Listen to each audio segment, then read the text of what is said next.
Bismillahirrahmanirrahim. Assalamualaikum warahmatullahi wabarakatuh. 10 kes COVID-19 ditempatkan dalam kategori 4 manakala 9 kes berada dalam kategori 5. Yang berhormat Datuk Seri Setia Dr. Awang Haji Muhammad Amin Liu bin Abdullah, Menteri di Jabatan Perdana Menteri dan Menteri Keuangan dan Ekonomi Kedua memaklumkan perkara itu pada sidang media situasi terkini jangkitan COVID-19 kemarin di Dewan Al-Afiah Kementerian Kesihatan.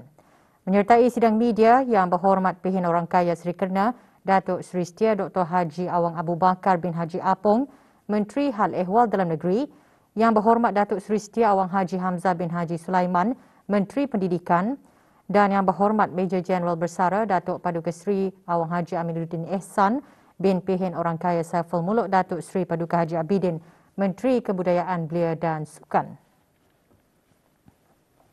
Sebanyak 4,215 kes baru telah dilaporkan membawa kepada jumlah keseluruhannya sebanyak 80,749 orang.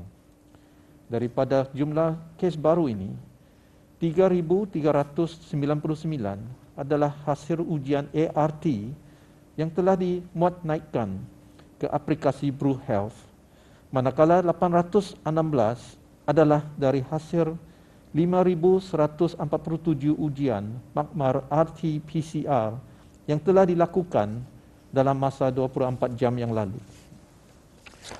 Sementara itu, 2,395 kes telah disahkan sembuh, yang membawa jumlah kes yang sembuh di negara Brunei Darussalam kepada 43,177 kes, manakala jumlah kes aktif ialah sebanyak 37,437 kes. Pada masa ini, kadar pengisian katil di seluruh negara atau bed occupancy rate pada masa ini ialah sebanyak 11.1%, di mana 341 kes aktif sedang menerima rawatan di pusat-pusat pengasingan.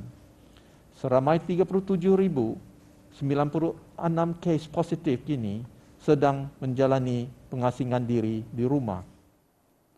Semasa sidang media, Menteri di Jabatan Perdana Menteri dan Menteri Keuangan dan Ekonomi Kedua turut mengongsikan pencapaian program vaksinasi kebangsaan sehingga 3 Mac 2022. Sehingga 3 hari bulan Mac 2022, pencapaian program vaksinasi kebangsaan bagi mereka yang menerima 3 dos vaksin ialah 55.8% dari keseluruhan penduduk di negara ini, manakala kadar 1 dos dan 2 dos adalah masing-masing melebihi 94%. Bagi sekatan pergerakan yang dijalankan dari jam 12 malam hingga 4 pagi, sebanyak 2 pelanggaran arahan telah dikeluarkan denda kompaun di seluruh negara, di mana kedua-duanya adalah pelanggaran arahan untuk berada di rumah. Menteri di Jabatan Perdana Menteri dan Menteri Keuangan dan Ekonomi Kedua juga mengongsikan dapatan-dapatan terkini mengenai situasi COVID-19 di negara Brunei Darussalam berdasarkan penelitian dan penilaian yang telah dilakukan oleh Jawatan Kuasa Pandu COVID-19.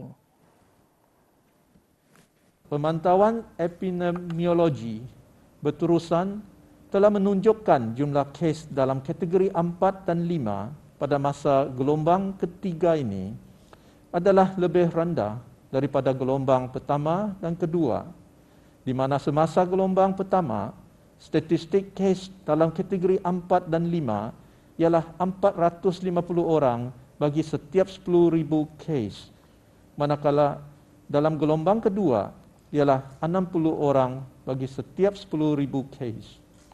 Berbanding dengan gelombang ketiga ini, iaitu 6 kes bagi setiap 10,000 orang. Ini menandakan keberkesanan program imunisasi kebangsaan yang telah berjaya mengurangkan dengan signifikan jumlah kes yang mengalami kesan teruk akibat COVID-19. Dapatan-dapatan sains telah membuktikan bahawa 2 dos vaksin mampu memberikan perlindungan baik kepada kesan buruk COVID-19, Namun 3 dos vaksin didapati memberikan perlindungan tambahan yang tinggi terhadap kesan-kesan negatif ini. Oleh yang demikian, orang ramai khususnya warga emas dan mereka yang menghidap penyakit kronik adalah dinasihatkan untuk mendapatkan dos ketiga vaksin COVID-19 sebaik sahaja layak menerimanya. Kira-kira 75 hingga 80% daripada kes-kes COVID-19 yang dilaporkan di negara ini pada masa ini adalah hasil daripada ujian ART yang dilakukan sendiri di rumah. Orang ramai adalah diingatkan untuk melaporkan keputusan ART dan mengemaskini status kesihatan harian masing-masing di dalam aplikasi Bru Health bagi membantu kerajaan memantau situasi COVID-19 di negara ini dengan lebih sempurna. Ia juga akan dapat membantu kerajaan mengawal wabak ini dengan lebih baik. Sejak penggunaan ART sebagai kaedah pengesanan kes positif COVID-19 di negara ini, Talian Nasihat Kesihatan 148 dan Talian Darussalam 123 telah menerima jumlah panggilan yang sangat tinggi. Dengan purata sebanyak 7,000 hingga 10,000 panggilan diterima setiap hari oleh Talian Darussalam 123, hanya kira-kira 15 ke 20% sahaja yang dapat dijawab. Menteri di Jabatan Perdana Menteri dan Menteri Keuangan dan Ekonomi kedua juga berkata, sebahagian besar daripada panggilan-panggilan tersebut berkaitan dengan isu warna kod aplikasi Bru Health, protokol kesihatan, bantuan makanan dan kontak-kontak terdekat. Yang Berhormat turut menjelaskan mengenai langkah-langkah yang dibuat oleh pihak kerajaan secara whole of government approach bagi menangani keadaan tersebut. Mengemaskinikan aplikasi Bru Health yang akan membolehkan kes-kes ataupun kontak-kontak terdekat membuat pilihan sama ada memerlukan bantuan makanan atau tidak. Setakat 3 hari bulan Mac 2022, Jabatan Pembangunan Masyarakat dengan kerjasama sukarelawan belia telah secara kumulatif menghantar makanan kepada sejumlah 35,078 buah rumah untuk menampung 180,462 individu di ke-4 daerah. Secara harian, penghantaran catuan makanan dibuat bagi sekitar 1,000 buah rumah oleh para sukarelawan. Setara proses mengemaskini sinarai pemohon yang diterima dari Kementerian Kesihatan. Pada masa ini, operasi di pusat-pusat catuan terkesan disebabkan jumlah pemohon yang meningkat pada masa gelombang ketiga ini. Tindakan penambahbaikan telah dikenapasti untuk dilaksanakan dan insya-Allah dengan kerjasama agensi-agensi kerajaan, swasta dan sukarelawan, penghantaran catuan makanan akan dapat dipercepatkan. Dengan kerjasama syarikat Comquest Sdn Bhd, pre-log messages akan diperkenalkan di talian Darussalam 123 bagi soalan-soalan lazim yang sering diterima dari orang ramai dan menambah jumlah kekitangan di talian Darussalam 123 untuk menjawab panggilan-panggilan yang diterima dengan segera. Pihak kerajaan juga akan berusaha untuk memperbaiki dan mempertingkatkan pemberian maklumat-maklumat penting yang perlu diketahui orang ramai seperti protokol kesihatan terkini, bantuan makanan dan sebagainya supaya maklumat-maklumat tersebut mudah diperolehi dan bagi orang ramai supaya orang ramai tidak lagi tertanya-tanya. Pada menjunjung titah perkenan ke bawah Duli Yang Maha Mulia Paduka Seri Baginda Sultan dan Yang di-Pertuan Negara Brunei Darussalam, Jawatan Kuasa Pandu COVID-19 memaklumkan kaedah pengajaran dan pembelajaran di semua sekolah akan dilaksanakan secara dalam talian selama 2 minggu bermula 7 Mac 2022. Sementara itu, garis panduan perkumpulan ramai juga dikemaskini dengan menghadkan jumlah kehadiran. Kaedah pengajaran dan pembelajaran bagi semua sekolah iaitu Pusat Penjagaan Kanak-kanak, Tadika, Sekolah Rendah, sekolah menengah, sekolah agama dan pusat-pusat tingkatan 6 di bawah kawalan Kementerian Pendidikan, Kementerian Harian Agama dan Kementerian Kebudayaan, Belia dan Sukan akan dilaksanakan secara dalam talian atau secara online learning selama 2 minggu bermula dari 7 hari bulan hingga 19 hari bulan Mac 2022. Peralihan ini adalah mengambil kira kehadiran pelajar-pelajar yang jauh berkurang sejak kebelakangan ini dan membolehkan guru-guru memberikan penempuan yang lebih sempurna kepada pelajar. Sementara itu, pertimbangan khas akan diberikan kepada sekolah-sekolah yang memohon untuk mengadakan pengajaran dan pembelajaran secara bersemuka bagi persediaan pelajar-pelajar yang akan menduduki periksaan antarabangsa. Garis panduan perkumpulan ramai adalah dengan ini dikemas kini seperti berikut. Orang ramai yang mengadakan acara-acara di rumah-rumah persendirian adalah dinasihatkan untuk menghadkan jumlah kehadiran kepada 30 orang sahaja dengan melakukan ujian ART sebelum menghadiri acara-acara tersebut. Selain itu, garis panduan kesihatan seperti pemakaian sukup muka, penjarakan fizikal, penggunaan hand sanitizer dan sebagainya hendaklah sentiasa dipatuhi. Bagi acara-acara yang diadakan di dewan-dewan, had keramaian 300 orang adalah masih dikekalkan dengan mematuhi garis panduan kesihatan yang sedia ada, termasuk penggunaan kod QR. Walau bagaimanapun, penganjur acara hendaklah juga memastikan setiap yang hadir melakukan ujian ART sebelum menghadiri acara berkenaan. Semasa sidang media, Menteri di Jabatan Perdana Menteri dan Menteri Keuangan dan Ekonomi Kedua turut memaklumkan mesin-mesin layan diri sedang dipasang di 20 lokasi. Senarai lokasi mesin layan diri dan klinik-klinik swasta bagi penjualan ART kit akan dikeluarkan hari ini 5 Mac 2022.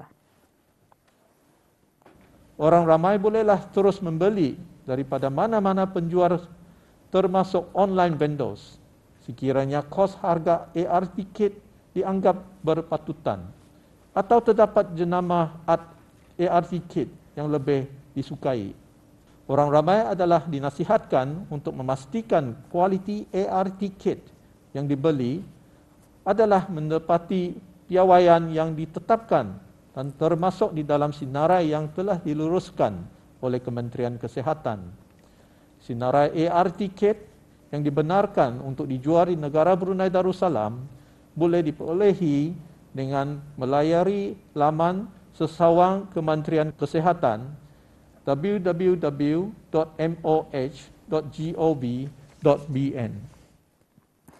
Semasa sesi soal jawab, Menteri Hal Ehwal Dalam Negeri menjelaskan ketua-ketua kampung memainkan peranan penting dalam membantu agensi-agensi kerajaan terutamanya Kementerian Kesihatan. Sokongan tersebut termasuk mendaftarkan penduduk yang tidak berupaya ke pusat-pusat vaksinasi, membahagi catuan makanan dan membahagikan ART kit bagi mereka yang disenaraikan di bawah Sistem Kebajikan Negara SKN dan Majlis Ugama Islam Brunei MUIB. Dalam pembahagian tersebut. Terima kasih, Ibu Rahman. Mengenai kaedah pengajaran secara dalam talian, Menteri Pendidikan menjelaskan perubahan tersebut adalah berikutan trend kehadiran pelajar yang berkurangan dan hasil penyelarasan kaedah pengajaran pada masa ini. Penyelarasan juga dibuat dengan sokongan ahli jawatan kuasa pandu COVID-19. Itu saja yang dapat dikongsikan mengenai dengan rasional-rasional. Peningkatan mendadak jumlah kes dan keperluan logistik pengangkutan tenaga kerja antara cabaran paling besar dalam penghantaran catuan makanan. Menteri Kebudayaan, Belia dan Sukan berkata, daripada bulan Februari hingga Mac 2022, penghantaran catuan makanan telah diagihkan kepada 12,201 buah rumah. Ini daripada MOE, daripada ABDB dan Semasa sesi soal jawab, Menteri di Jabatan Perdana Menteri dan Menteri Keuangan dan Ekonomi kedua juga menjelaskan kerajaan sedang bekerjasama dengan beberapa pihak berkepentingan untuk mempercepatkan permohonan dan penghantaran catuan makanan. Usaha tersebut termasuk mengenal pasti mereka yang benar-benar memerlukan bantuan. Katakan tadi, arti untuk mentes sama ada orang ini masih lagi infeksius. Bersempena dengan sambutan Isra' dan Mi'raj, Kementerian Pertahanan mengadakan majlis tersebut secara serentak di seluruh surau Kementerian Pertahanan dan Angkatan Bersenjata di Raja Brunei ABDB dengan tumpuan utama di Surau Al-Huda, Tentera Laut di Raja Brunei, Muara. Hadir yang berhormat Perhindatu Lalu Raja Major Jeneral Besara Datuk Paduka Seri Haji Awang Halbi bin Haji Muhammad Yusof, Menteri Pertahanan kedua, bertemakan Sembahyangku Kerana Allah mengikut tema sambutan Isra' dan Mi'raj peringkat negara tahun ini. Majlis diisi dengan bacaan ayat-ayat suci Al-Quran, ceramah khas serta diselajurkan dengan sembahyang fardu asar berjemaah. Juga hadir Major Jeneral Datuk Seri Pahlawan Haji Muhammad Hazami bin Bul Hassan, Pemerintah ABDB. Padahal sudah dapat sembahyang. Sembahyang lagi kali ketiga. Duduk habis sembahyang. Ataupun sembahyang. Pihak Berkuasa Maritim dan Pelabuhan Negara Brunei Darussalam MPABD dan Darussalam Pilotage Services yang berhad DPS kemarin menandatangani perjanjian bagi pengurusan dan pengendalian perkhidmatan pemanduan dan penundaan. Penandatanganan berlangsung di Pejabat DSP Muara. Menandatangani bagi pihak DPS Kapten Besar Razil Hussam Abdul Rahman, pengurus besar syarikat berkenaan, manakala MPABD diwakili oleh pemangku ketua eksekutifnya, Kapten Abdul Matin Abdul Rahman Liu alias Martin. Di bawah perjanjian lesen awam, DPS diberi kebenaran untuk menjalankan perkhidmatan pemanduan dan penundaan. Perjanjian itu dijangka memudahkan pertumbuhan perniagaan maritim bagi memacu pembangunan keseluruhan ekonomi negara.